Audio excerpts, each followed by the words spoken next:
Viento. Desde el principio de los tiempos, el hombre utilizó su potencia energética. Su fuerza molió granos, sacó aguas de las profundidades y movió embarcaciones hasta que la energía del vapor y los hidrocarburos reemplazaron su potencia. Un siglo después de convivir en un mundo contaminado por los recursos no renovables, el viento vuelve a ser convocado para producir energía limpia.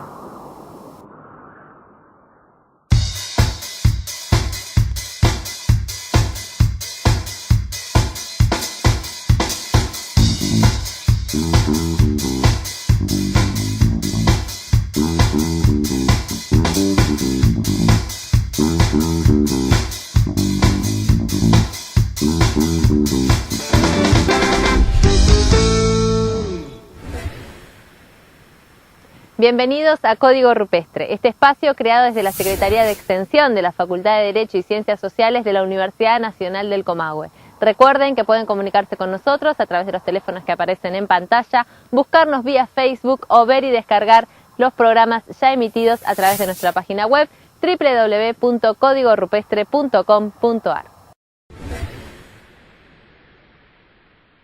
En nuestra región, el viento es un habitante cotidiano y a pesar de que no siempre es bienvenido, se utiliza muchísimo en nuestra región para el alejamiento de plagas, para la polinización de nuestros frutales y para la limpieza de nuestras plantas. Sin embargo, hoy es otro el foco que le ponemos en atención, su capacidad energética, la capacidad de producir energías limpias. Este tipo de energía, esta capacidad energética que tiene el viento, es lo que está en el foco de los estudios de nuestros investigadores, de los investigadores de la Universidad Nacional del Comahue, específicamente de la Facultad de Ingeniería. Mi nombre es Claudia Palese, soy docente del Departamento de Mecánica Aplicada de la Facultad de Ingeniería de la Universidad del Comahue. Soy meteoróloga y tengo una maestría en meteorología agrícola y estudio el viento específicamente.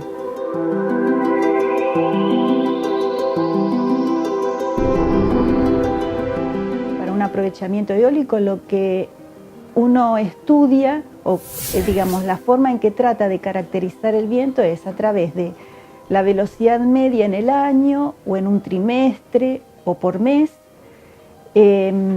Cómo es la velocidad media en cada una de las direcciones del viento, cómo es el promedio de velocidades a lo largo del día, es decir, de mañana y a la noche hay menor velocidad y cuando sale el sol y a la tarde hay mayor velocidad. Todo eso se estudia y se estudian los valores medios y cómo varía a lo largo del año. Cómo es la distribución de las direcciones del viento, es decir, los rumbos, cuáles son los vientos más frecuentes, de qué direcciones y las velocidades que tienen. Y también se estudia la turbulencia que trae el aire, es decir, qué tan fluctuante es. En algunos lugares, de acuerdo a la topografía, es muy fluctuante y en otros lugares el viento es un poco más suave, independientemente de la velocidad.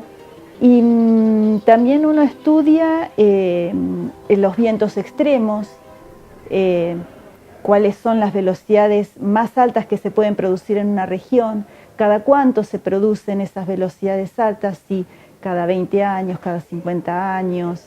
Es decir, para energía eólica se usa mucho el periodo de retorno de 50 años.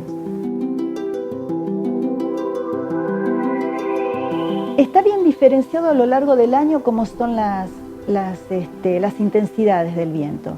En otoño y en invierno los vientos son muy débiles.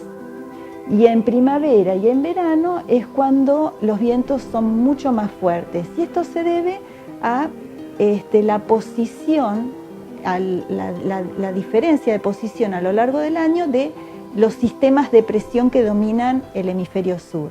Hay dos anticiclones muy importantes, uno en el Pacífico y uno en el Atlántico.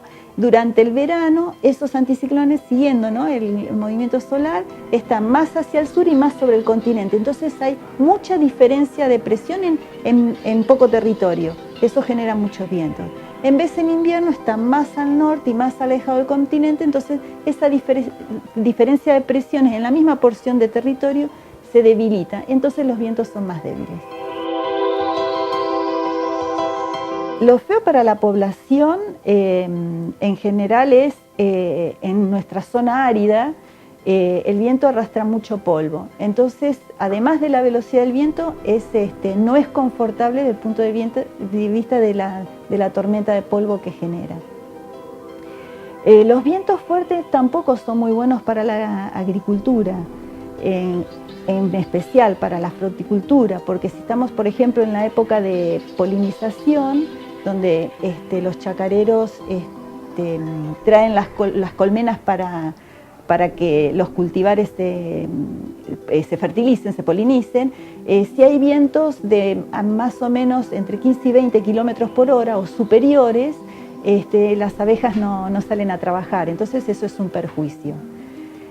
Sin embargo, hay algunos cultivos como las uvas que les favorece en su calidad tener no vientos intensos que le produzcan daños, pero sí vientos porque renueva toda la mezcla de gases y de humedad que hay en el viñedo, entonces eso le favorece en cuanto a mejora la calidad de la uva.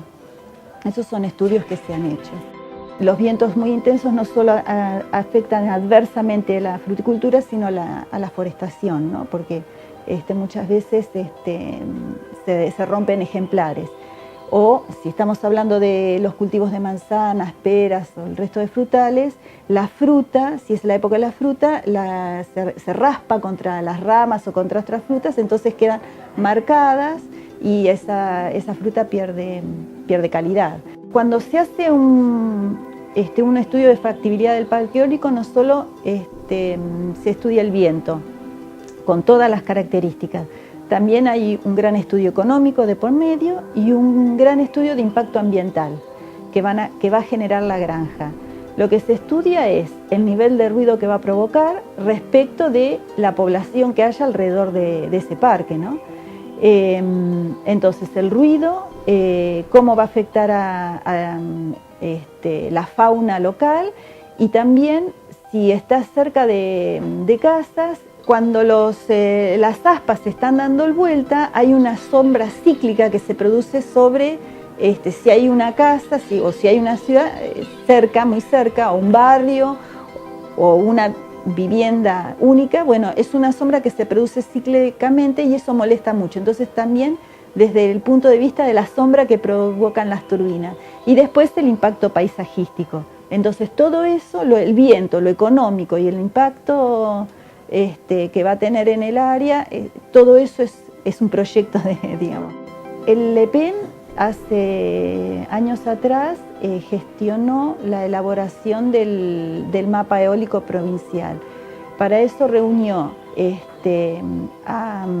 Centro Regional de Energía Eólica, por una parte, que fue el que dirigió el proyecto, y a la universidad, nuestro grupo de investigación, que junto con ellos pudimos confeccionar el mapa eólico provincial. Fue un trabajo largo.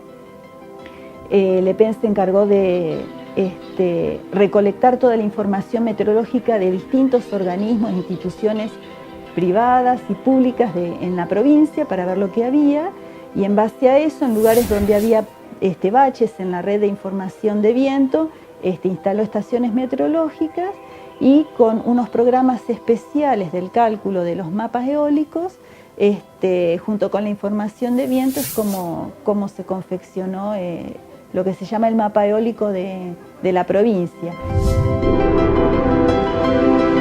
Como el hemisferio norte tiene mucho más territorio que el hemisferio sur, la velocidad media es menor que tal vez que la zona de Comodoro.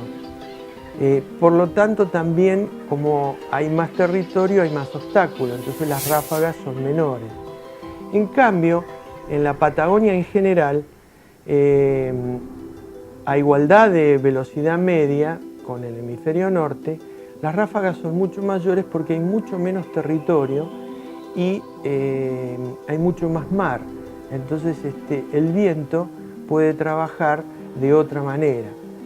Por eso es tan famoso la zona del corredor de Comodoro, esa zona, porque ahí el coeficiente de planta que nos dice cuántas horas anduvo la turbina a potencia nominal en el año es alrededor del 42%, mientras que la misma turbina puesta en Estados Unidos o en Europa está dando un 25 a un 30%.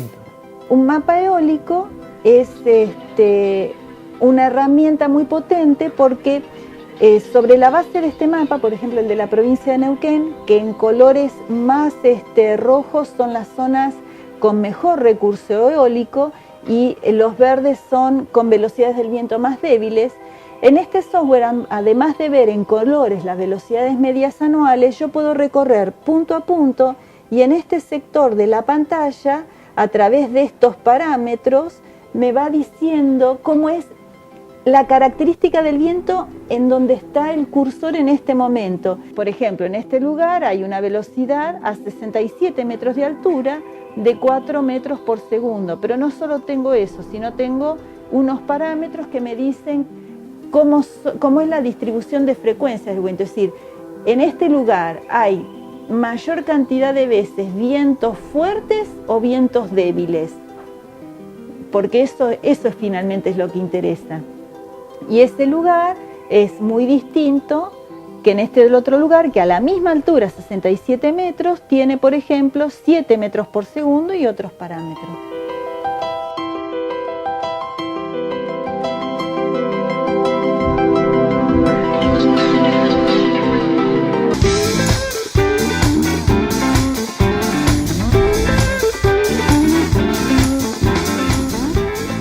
Que recorre el planeta tiene 15 veces la energía necesaria para que consume el mundo. Aquí, en nuestra Patagonia, la calidad de los vientos es completamente apta para generar la potencia eléctrica. El diseño de aerogeneradores es una especialidad que investigan nuestros estudiantes en la Universidad Nacional del Comahue.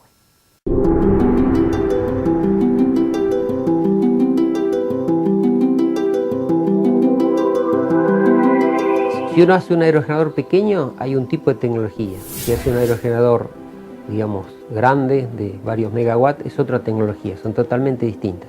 Entonces, para las pequeñas tecnologías, digamos, la tecnología mecánica, eléctrica y, digamos, aerodinámica, digamos, es totalmente manejable en cualquier parte, en casi todo el país. Es decir, de hecho hay pequeñas fábricas que los hacen y, digamos, no hay mucha complejidad.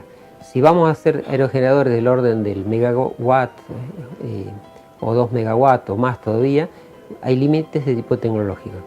Digamos, la fabricación de las palas, digamos, requiere de materiales compuestos, digamos, bastante complicados, requiere de aerogeneradores eléctricos también, digamos, de cierta complejidad, etcétera, etcétera. De hecho, en el país, digamos, las dos fábricas que están fabricando aerogeneradores de multimegawatt fabrican fundamentalmente las torres, es decir, la parte mecánica y la parte, digamos, parte eléctrica. Algunos fabrican, parte de palas uno de los fabricantes está haciendo y otro, digamos, las importa.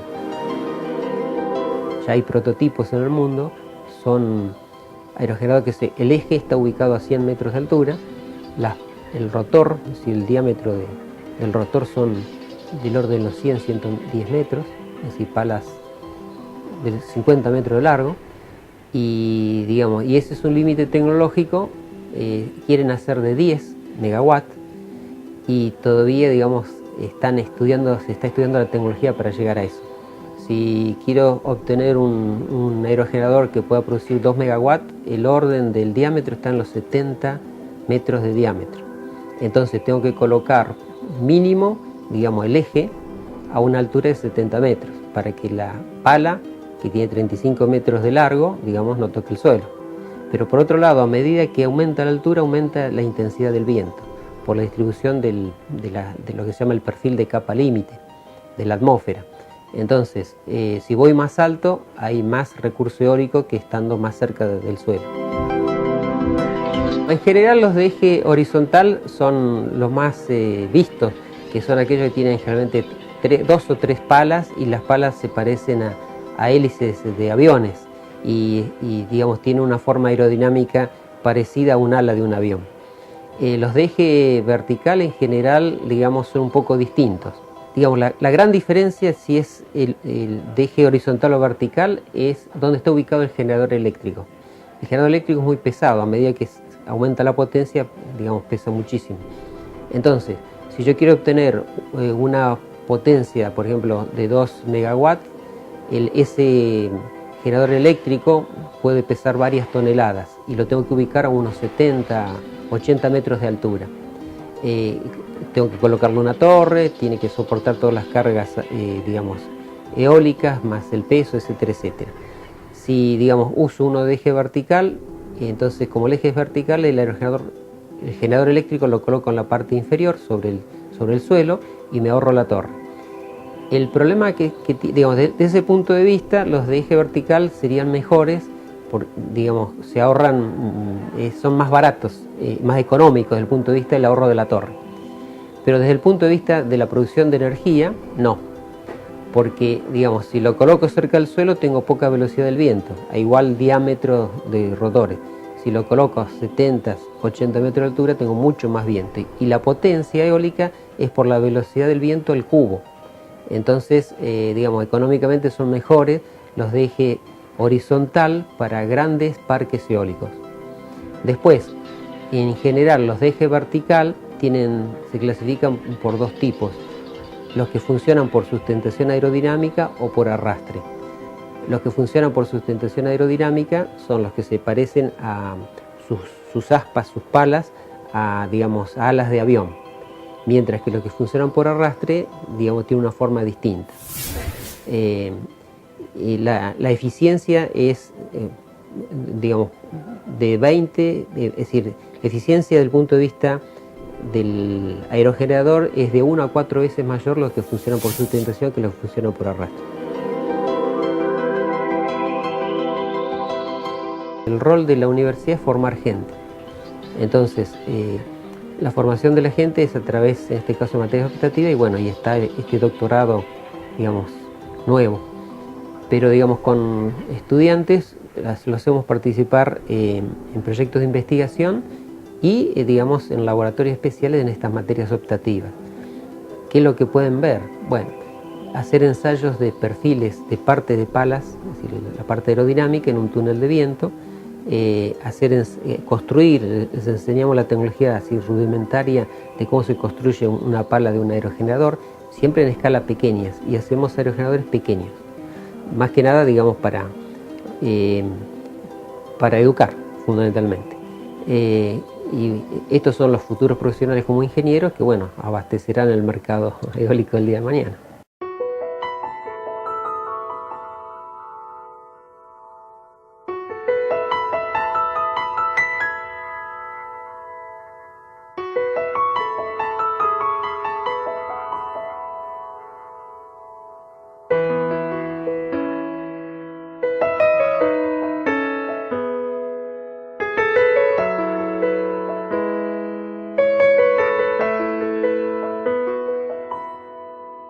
Y ahora se ha creado el doctorado en ingeniería, que va a funcionar a partir del año próximo, y, digamos, como doctorado es ingeniería abierto, y como tenemos gente que tiene formación y proyectos de investigación, pueden surgir futuros doctores con orientación en este tipo de energías.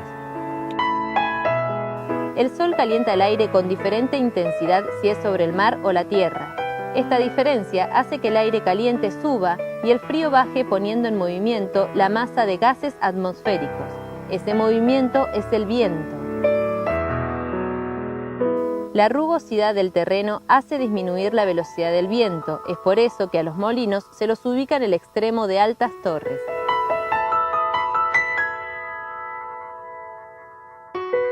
El viento pasa a través de las aspas del molino construidas con un perfil aerodinámico. Este perfil produce una diferencia de presión entre sus caras, haciendo que la hélice se mueva.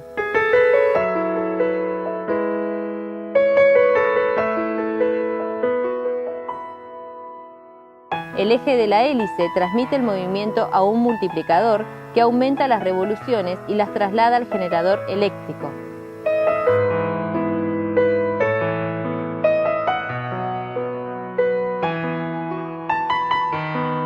El flujo eléctrico de los molinos que componen el parque eólico se concentra en estaciones transformadoras y distribuidoras que a través de líneas de alta y media tensión hacen llegar la energía a las ciudades.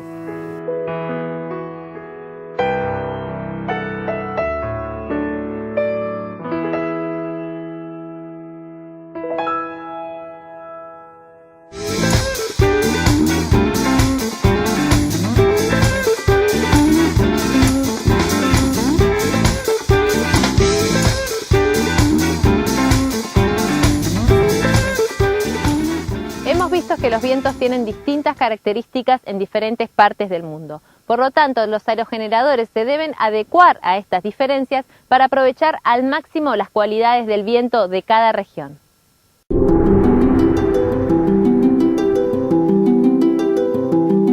Hacer una turbina cuya geometría esté adaptada a los vientos de acá de la zona.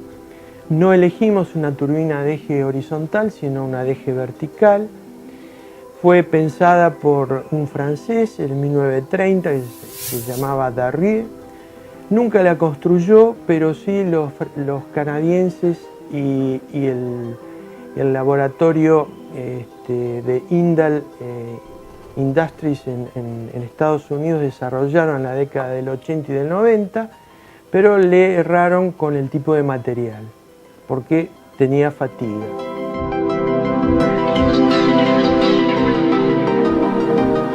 Nosotros, en cambio, la hemos repensado todas las aspas en fibra de vidrio con resinas epoxi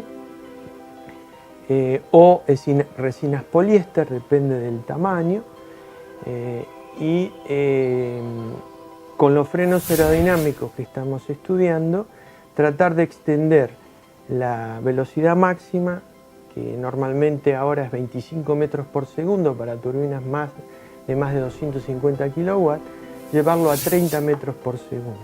La de eje vertical, el aspa es muy simple, es mucho más simple que las de eje horizontal.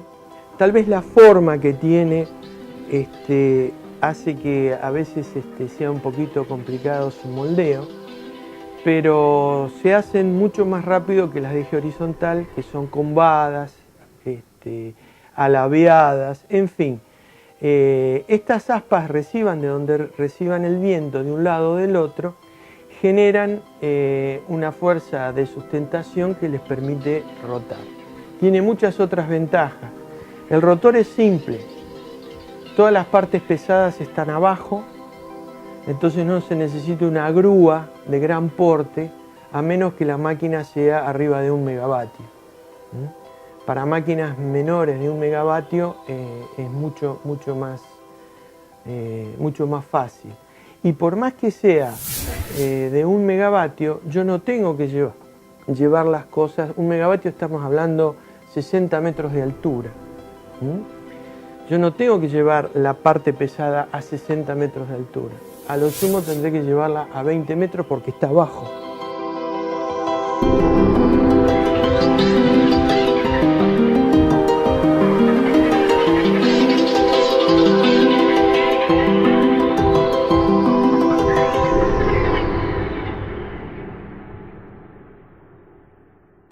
Recuerden que pueden comunicarse con la producción del programa a través de los teléfonos que aparecen en pantalla, enviarnos un mensaje vía Facebook a Código Rupestre o ver y descargar los programas ya emitidos a través de nuestra página web www.códigorupestre.com.ar. Soy Débora Cívicos y los espero en la próxima emisión de Código Rupestre. Muchísimas gracias.